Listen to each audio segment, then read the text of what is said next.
e amigas! Assisti Brinquedo Assassino 3. Mais uma vez, o boneco Chuck volta aqui no canal Filósofo dos Livros. E eu fiz algumas descobertas interessantes. Em primeiro lugar, quero lhes dizer que Brinquedo Assassino 3 foi um filme que foi lançado alguns meses depois do Brinquedo Assassino 2. Parece que a franquia fez tanto sucesso que eles nem esperaram dar um ano. Uma questão de aproximadamente 9 meses já estavam lançando Brinquedo Assassino 3. E eles resolveram colocar um Andy mais velho. Por isso, a história ela se passa 8 anos depois do segundo filme. Como o Andy, o garoto, não tinha tempo de envelhecer, foram obrigados a escolher um ator mais velho. Antes de saber dessa informação, eu olhava esse garoto que substituiu, via algumas cenas assim. Eu imaginava que era a mesma pessoa, apenas 8 anos mais velha. Eu não tinha noção que houve esse intervalo de tempo tão rápido. Então eu imaginava que era o mesmo ator. Quando eu descobri isso, gente, eu fiquei muito surpreso. Até porque esse ator que fez o Andy adolescente é muito parecido. Não só fisicamente, mas nos trejeitos, na forma de se mexer. Eu só não assisti no original, né? Assisti a versão dublada. Então pode ser que, talvez, assistindo o original, pela voz, eu pudesse perceber alguma coisa. Mas, na versão dublada, a gente não percebe. Parece realmente que é a mesma pessoa. Mandaram bem na escolha aí do Andy. E nesse filme também tem uma curiosidade, algo bem interessante para a gente estar pensando. Em 93, ou seja, esse filme foi publicado em 91, mas em 93, no Reino Unido, ocorreu um crime horroroso. Um menor de idade sofreu violência de 2 menores, pouco mais velhos. Para dizer a verdade, para completar, sofreu violência é pouco. A verdade é que esse menor de idade foi assassinado por esses 2 menores de idade, mais velhos. E olha só, de quem foi a culpa? Do Chuck. É, gente, disseram isso. Mas não especificamente o filme 1, filme 2, mas esse terceiro filme que eu vou falar para vocês foi o grande culpado da morte dessa criança. Será realmente que um filme tem esse poder de influenciar a vida das pessoas, ainda mais 91, 92, 93, depois de alguns anos, poucos anos? Mas será que é capaz? Por que o povo diz que é o filme, é o livro que influenciou a ter essa violência? E engraçado que para algumas coisas influenciam, outras não. Nós temos um programa aí de TV na qual a violência verbal rola solta, a violência psicológica, e eu acho que a violência verbal, essa violência psicológica é tão grave quanto a violência física, e não é encenação, são coisas verdadeiras. É homem branco xingando mulher, é mulher branca xingando homem, a rivalidade então de homem e mulher, a rivalidade de homem preto e mulher preta, a rivalidade de pretos e brancos, ou seja, a rivalidade de todo jeito é vida real. Mas será que essas pessoas aí que estão rivalizando de forma verdadeira, elas estão fazendo isso porque elas assistiram Chuck no passado, gente? Ou será que elas leram algum livro? Falam tanto de Monteiro Lobato aí, do racismo, mas será que quem leu O Sítio do Pica-Pau Amarelo se tornou racista? Bem, eu não sei todo mundo, mas as pessoas que eu conheço em relação ao Monteiro Lobato especificamente, elas têm um grande respeito pelas pessoas pretas, inclusive pela grande personagem, a tia Anastácia, que criou um carinho assim muito grande, uma forma de respeitar as pessoas. É claro que a gente lendo a obra, estou falando do livro, não estou falando da série, porque na série não tem isso. Mas no livro a gente vê algumas expressões realmente racistas da boneca Emília. Mas tem muita gente que leu, eu li. E nem por isso eu me tornei uma pessoa rude, uma pessoa grosseira. Eu assisti alguns filmes do Chuck e agora estou revendo. Isso não mudou o meu comportamento. E estou assistindo mais ou menos porque eu falando mais ou menos porque eu não paro para assistir esse programa que vocês já sabem do qual estou falando, que é um programa ao vivo. Eu não paro para assistir, mas as notícias vêm, a rivalidade aí, falando da Sinhazinha, da Mucama, do Homem Preto, do cantor aí, não sei das quantas, da cantora. As cenas chegam pelas redes sociais e é claro que a gente acaba tendo aquela curiosidade e vai acompanhando. E é estranho isso, porque a minha educação, a educação das pessoas, olha só quanta coisa eu estou emendando ao Chuck. Mas a minha educação ensinou que respeito, amor, tem que ser dado independente de sexo, de raça ou etnia, né? Cada uns falam que é raça, outros se sente ofendido e fala etnia. Eu não vou ficar discutindo os pormenores. Cada um fala do jeito que sabe, do jeito que aprendeu, contanto que isso não leve a ofender.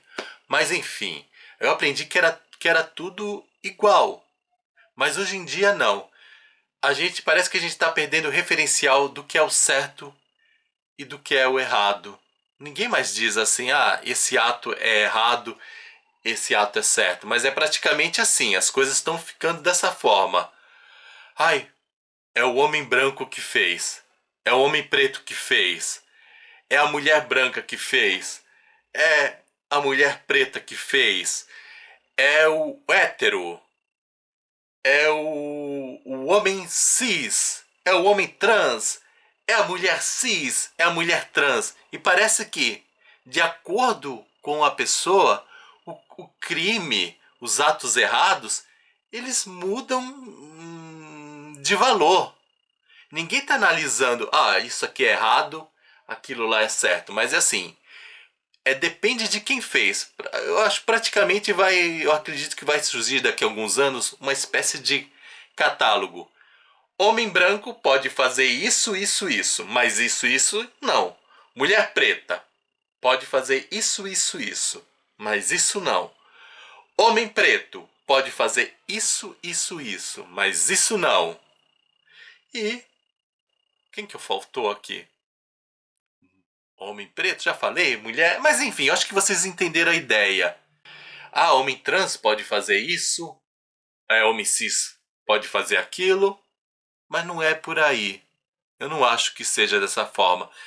Nós não estamos aprendendo a ver quais são as coisas realmente erradas, porque tudo é de acordo. E voltando esse programinha que eu tô falando, gente, todos ali estão fazendo coisas assim absurdas. Todos. Talvez um ou outro que eu tenha perdido não tenha. Talvez, mas pelo que eu vi, parece que é todos. Não é porque um chamou a moça de inútil que ela tem direito de ficar repetindo teu, né? Sabe? Já acho que vocês sabem dessa cena. Ou xingar, etc. E não é porque também ela xingou ele de vários nomes. E é engraçado que no momento a moça foi criticada. Disseram que ela estava gorda e não podia, mas chamar de inútil pode. Gorda não pode, mas inútil pode. Ou seja, ofensa contra a mulher. Eu não estou mais conseguindo entender nada. Mas em tudo isso fica a pergunta: será que são os livros? Será que foi o Chuck?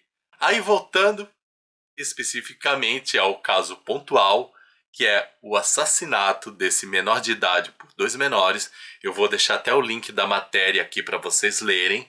E eu vou pedir um favor para vocês. Depois que assistirem ao meu vídeo, que eu vou comentar um pouquinho aí do Chuck, leiam esse artigo aí dessa violência e digam o que você acha. Você acha que esse filme Brinquedo Assassino 3 realmente influenciou a esse crime? Um filme de 91 influenciou um crime de 93? E por que eles chegaram nessa relação? O que tem nesse roteiro? Eu não vi nem relação especificamente assim do Chuck, do Brinquedo Assassino 3 com o crime aí dos menores. Mas quem sabe eu contando ou vocês assistindo, vocês percebam aí essa relação. Mas essa história pra mim tá muito mal contada. No fundo, o que eu vejo por aí é que as pessoas que não leram é que nem assistiram que estão praticando a violência. Mas é percepção minha, eu não tenho todas as visões de mundo. Digamos que o meu mundo está muito limitado aqui na realidade de um bairro de Santos, ou melhor, de uma cidade de Santos. E a realidade aí fora, não sei. Talvez alguns lugares também que eu tenha morado, morei no Rio, morei em Minas, mas não sei. Eu não vi nada que justificasse que a culpa fosse dos filmes e que a culpa fosse dos livros. Vocês acham que sim? Me ajuda. Eu não estou aqui para dizer que eu tenho a verdade e nem também estou preocupado em dizer se você tem a verdade. Não é isso. Eu quero saber a verdade. Se a verdade vir de você ou a verdade vir de mim, o importante é que seja a verdade e não que seja um jogo de conveniência. Porque parece que hoje em dia a verdade é isso. Jogo de conveniência. Cada um defende a verdade que melhor lhe favorece. Mas enfim, né? Depois dessa introdução, vamos falar do Brinquedo Assassino 3? Vamos. Aliás, foi um filme também que eu vi furos, mas mesmo assim o filme não perdeu a graça. Eu tô um pouquinho chateado por conta dessas violências. Ai, acabei lembrando de uma coisa. Olha só como é que tá o meu bairro. Gente, a gente já tinha um problema que entrega de carteiro aqui não faz entrega. Nós temos que ir na agência porque alegam que o bairro é muito violento, não tem segurança, então nós temos que se dirigir. Então nós pagamos Sedex, pagamos todas essas coisas aí, serviço de entrega, igual a todos os bairros de Santos. Mas aqui não entrega. E às vezes quando entrega, eu me deparo com um carteiro que arremessa o produto e o meu último recebimento acusava no código de rastreio que havia recebido, só que eu não recebi nada. Depois eu descobri que o carteiro arremessou e jogou no telhado. E ele só veio porque eu reclamei que não tinha recebido, mas não recebi nada. Aí o carteiro volta e ele volta até fora do horário dele de trabalho, ele não estava uniformizado, para dizer que ele jogou, arremessou e caiu no telhado. Bem, ele disse que não precisava de assinatura, que apesar de ser registrado, não havia essa necessidade, era um padrão aí do correio. Tudo bem, não precisava de assinatura. Mas visto que caiu no telhado, teria que me avisar. Eu nunca vou adivinhar que a minha encomenda tinha ficado no telhado. E o pior que na noite desse dia choveu. E mesmo assim, mas a sorte que a pessoa embrulhou tão bem que não estragou. Então a gente já tem esse problema. A outra questão da violência. Incendiaram 2 ônibus aqui no bairro. O ponto final dos ônibus fica aqui na minha região de Santos, zona noroeste. E foram incendiados 2 ônibus. Parece que queimou um motorista, não consegui detalhes. Mas hoje, ao sair, eu fui caminhando. Eu fui caminhando para um lugar mais afastado, tinha que ir na agência do correio. E nisso, notando vários carros de polícia. Não era pouco carro, não, muitos carros de polícia, carros parados em pontos, além dos carros andando pelas ruas, que eu nunca vi isso. E tinha os policiais parados com o carro e do lado de fora, lá com as suas armas. Assim, eu fiquei meio assustado. O que está ocorrendo? Aí mais adiante, encontro os ônibus que ficavam no ponto final, num local mais afastado do bairro, e os ônibus todos parados. E aqui nós temos dois pontos finais na região. Um é que é da linha 154, 194, 191 e tem um específico para as linhas 139 e 193. Mas todos os ônibus, os motoristas estavam ali. Aí eu perguntei, por que todos esses ônibus estão aqui? Aí eles me falaram que houve esse negócio aí do incêndio e por conta disso, porque a violência foi aqui mais perto de casa, os ônibus estavam ali e que os ônibus não estavam circulando aqui no bairro. Em resumo, se eu quiser pegar ônibus, eu andava um pouquinho, mas agora eu vou andar um pouquinho mais, porque o ônibus não está passando aqui perto de casa, tão perto. Então eu vou ter que caminhar um pouquinho mais por conta dessa violência. Será que esse povo assistiu o Chuck? A culpa é do Chuck, né? Porque o Chuck tem, né? Esse negócio de queimar a gente, né, de queimar o boneco. Pode ser que as pessoas sejam influenciadas, ou se não foi o Chuck, foi outro livro, outra novela, não sei, né? O que tá ocorrendo? Tô na dúvida. Vamos descobrir? Vamos descobrir. Mas agora sim, Chuck 3. Nossa, o cara falou demais. Mas acho que tudo tem a ver com o filme. Então, esse filme, Brinquedo Assassino 3, nós vamos começar com uma cena da fábrica de brinquedos, assim, tá meio envelhecida, tem umas carcaças de bonecos, e um aparelho pega uma carcaça de um boneco que está totalmente queimado, detonado, e levanta. Essa carcaça específica está sangrando, e gotas de sangue caem num grande balde de plástico. Some a cena.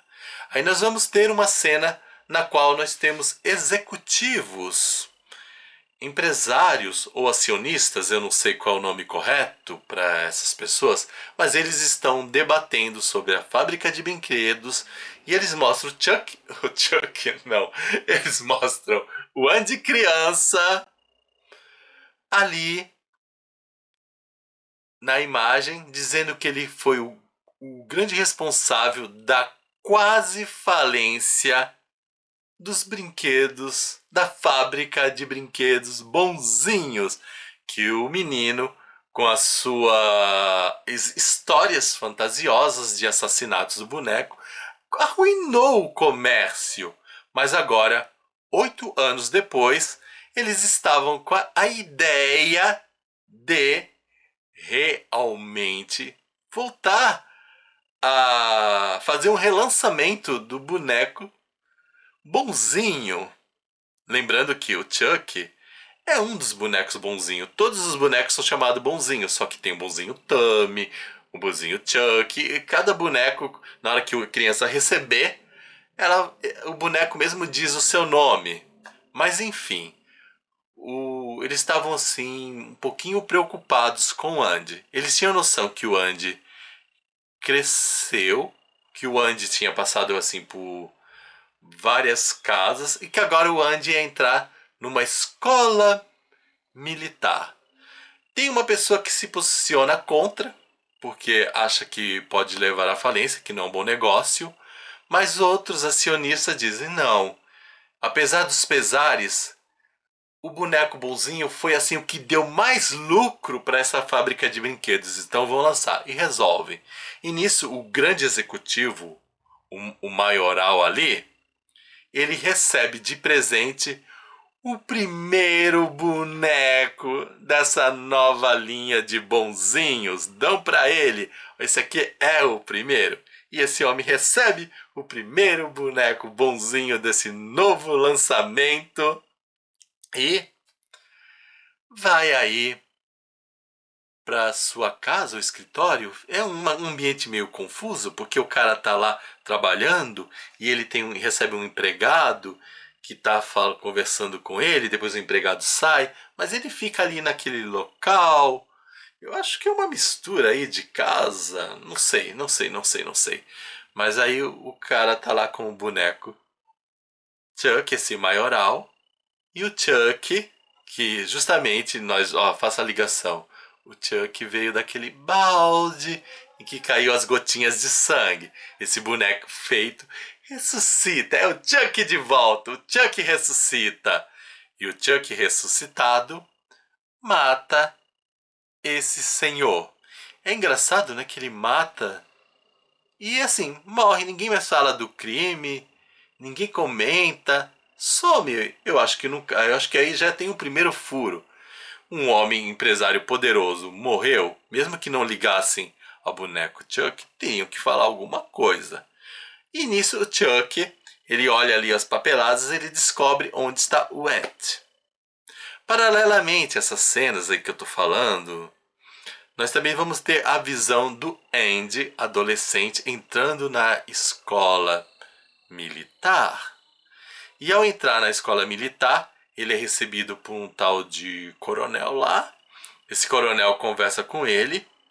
Aí eu já vejo um novo furo, porque ele pergunta: por que você passou por tantas casas aí? Você foi adotado por tantas famílias. Eu não quero badeneiro. A conversa é essa, eu não quero badeneiro aqui. E isso que eu não entendi. O Chuck ficou aí, ó, sem atuar durante 8 anos. O Chuck foi morto aí no filme 2. Passaram-se vários anos. E agora esse menino vai para uma escola militar para ser educado. E a gente vê que o Andy não mudou de personalidade. O Andy só se defende. O Andy não é um adolescente rebelde, não foi uma criança rebelde. Mas ali, eu acho que essa história ficou um pouquinho mal contada nesse intervalo. Mas aí o Andy chega, ele tem um visual assim meio de roqueiro, não é um cabelão comprido, mas é um cabelo estiloso, bonito, grande. Ele passa pelo barbeiro e o barbeiro lá da escola militar diz: você sabe por que a gente tem que cortar o cabelo curto? E ele explica que é por causa dos romanos. Sim, os romanos adotaram isso para evitar que os inimigos pegassem ele pelas cabeleireiras, puxassem assim e cortassem o seu pescoço. E com isso ele até encosta a navalha. Claro que não com o lado cortante, mas a navalha passa assim, o lado frio da navalha no pescoço do Andy. Ou seja, é para evitar que realmente seja decepada a pessoa. E nisso o cabelinho do Andy é cortado. Tem um menino que tá ali junto. E nessa cena aparece a propaganda do boneco bonzinho que vai ser lançado. É claro que o Andy fica assustado. Mas um outro menino que é novinho, é pequeno, na hora que vê o boneco bonzinho fica assim: uau! O menino tá se empolgado. Parece que ele sonha com um bonequinho aí dos bonzinhos. Aí vai passando. O que acontece? Esse menino vai numa sala em que as pessoas recebem cartas. O menino não recebeu a carta do papai dele, que ele estava aguardando, mas a pessoa responsável diz: olha, chegou essa caixa, entregue para o novato, que é o Andy. E ele pega essa caixa. E aí você já sabe o que tem nessa caixa, né? É isso mesmo que vocês estão pensando. Nessa caixa endereçada está o Chuck. Dentro de uma caixa, tá embrulhado, dentro da caixa de brinquedo, etc. É isso. E aí eu fico me perguntando, o Chuck mata lá o homem. E como é que o Chuck conseguiu se auto-embrulhar? Como é que o Chuck...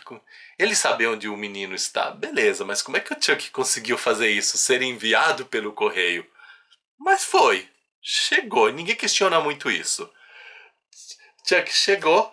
O menino vai levar até o local onde está o Andy. Só que nisso... Nossa, parece que... que ele não vai chegar nunca. Porque ele esbarra em gente, deixa cair. Até que rasga um pedacinho da caixa. E o menino vê. Nossa, é um boneco bonzinho. Quando que ele vê o boneco do bonzinho? Ele vai entregar pro Andy? Não. Eles pegam aquela caixa e vai para um local reservado, um local escondido. E ele desembrulha e ele tira o boneco e começa a brincar com o boneco. Aí o Chuck conversa com ele, ele acha perfeitamente normal o Chuck conversar assim, ter um diálogo mais elaborado do que um boneco. E o Chuck revela o segredo dele, fala que ele, na realidade, ele é um assassino. Mas o menino se diverte, o menino não dá muita bola pra isso.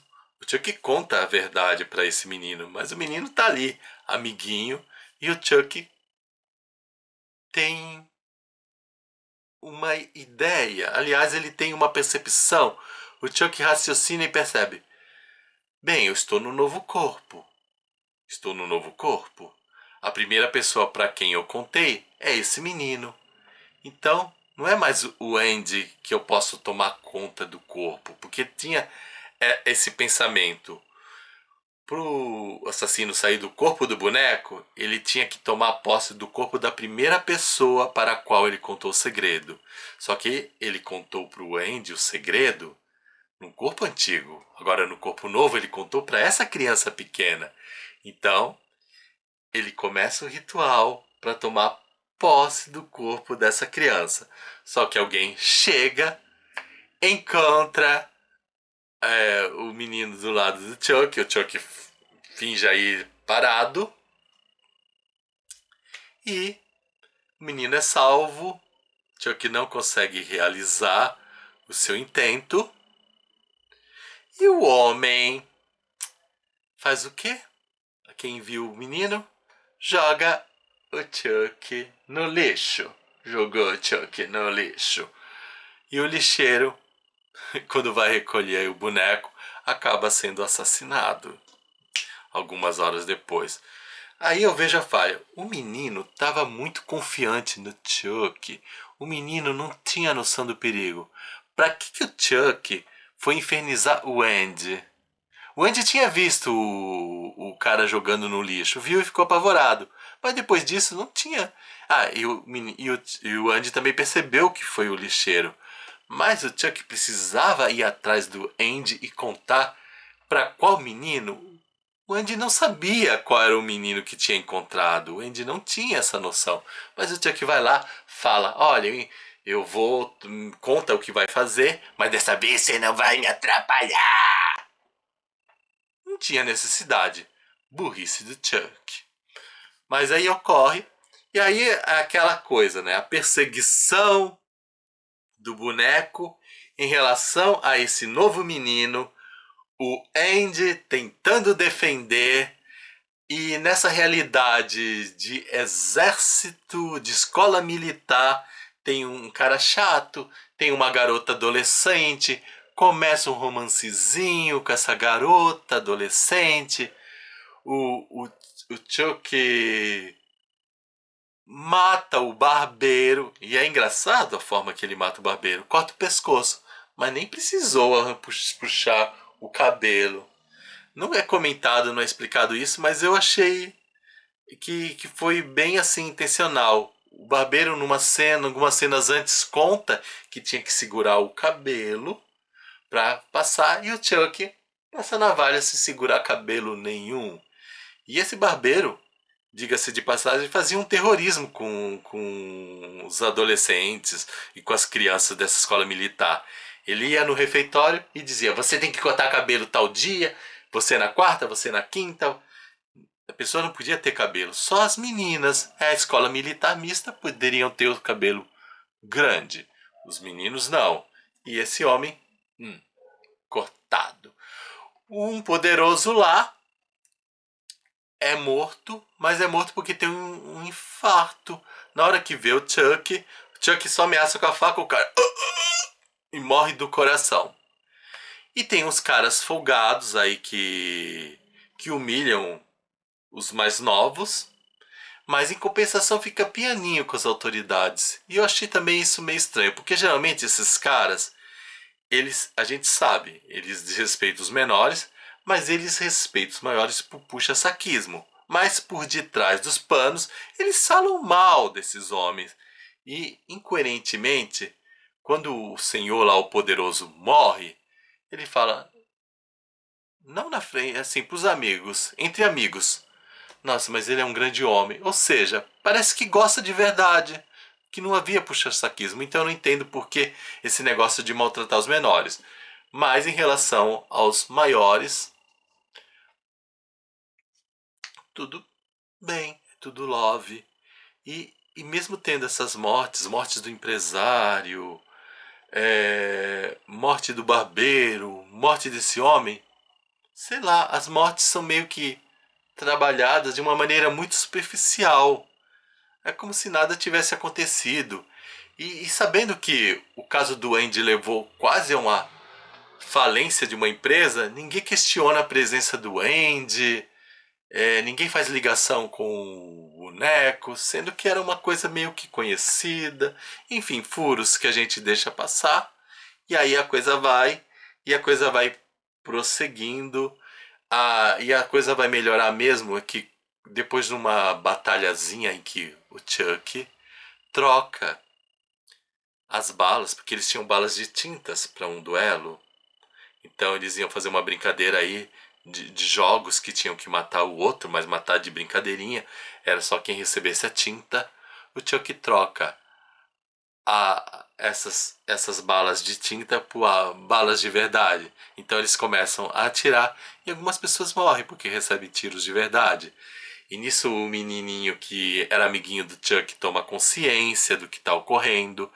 A apaixonite do Andy também toma consciência e ela se junta ao Andy para proteger esse menino que está fugindo do Chuck. E eles vão parar num parque de diversões e acabam chegando numa casa mal assombrada. E aí, não posso falar nada. Mas olhando assim, vocês acham que esse filme justificaria realmente o assassinato de uma criança realizado por duas crianças um pouco mais velhas? Tem uma dose de violência, é verdade. Mas isso justifica? Sim ou não? O que vocês acham? Não vou falar mais nada, recomendo assistir o filme, apesar das falhas. Eu acho que sempre traz uma nostalgia. E, sinceramente, eu não acredito que alguém vai se tornar um potencial assassino só porque assistiu Brinquedo Assassino. Especialmente o Brinquedo Assassino 3. E é isso, gente. Espero que vocês tenham gostado. Não se esqueçam de dar o seu joinha, nem que seja por caridade. Afinal, copo d'água e um joinha não se nega pra ninguém. Tchau pra vocês e até o nosso próximo vídeo. Fui!